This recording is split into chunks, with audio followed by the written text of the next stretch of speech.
always say woulda, coulda, shoulda. Exactly. We just don't act on it. Exactly. So someone had once said to me where our soul is, and there's a place, if you were to imagine your child or your dog or your cat or, just a really happy memory, somebody you really love, and where do you feel that love? And for me, it's just kind of in my chest and my belly area. Well, that's where maybe our soul resides, but maybe this is where the information comes through. So the very best mediums are trained to really pay attention to that area where they feel love. And when they're working psychically or when they're working mediumistically, what do they feel? And George, on one of my times that I've been doing online stuff, and again, I've been running online courses since COVID hit because I lost my main business, my catering business.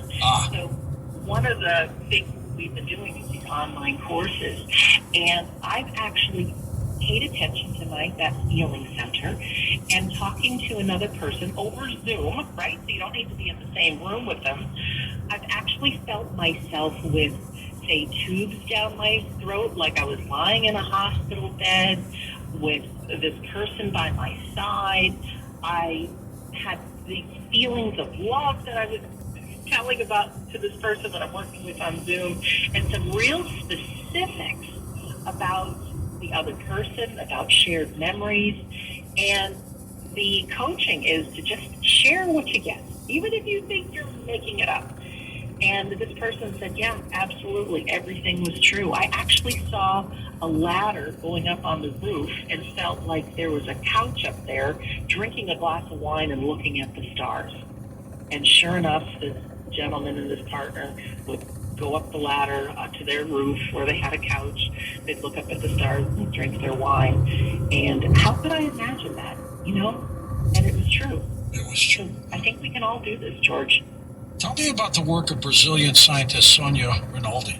Oh, it's amazing. There's a lady in Brazil named Sonia, and she has been experimenting first with electronic voice phenomena. So it's recording different sounds only to play them back and have actual voices with messages.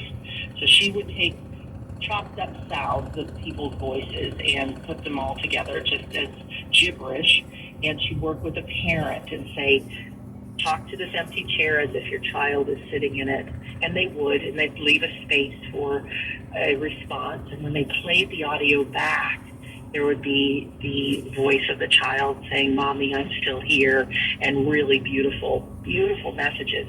Well, at some point, she got the intuition to start working with photography and filming. So she would do things like film a television screen that was on a static channel, and then play back her recording, her video recording, and there would be faces in those frames. So every single frame of a picture, a video, has 32 different images in it. Just, I guess it's the frame rate. Right. And eventually she started working with all kinds of different equipment. And so now she uses 4 different projectors that are all projecting static into what is actually like a clear Easter egg mold, and it captures all this energy, and she films it, and what's happening is people's faces are appearing. They're actually, I don't want to say in live time, but you can actually see no smile, and then the next frame, there's a smile on their face. She has worked with parents, and their children come through. And even for myself, She's on to something, isn't she? Secret prayer, yeah, that my dad would come through, and every so often Sonia sends images of the unknowns, and I post them in my Facebook group, and parents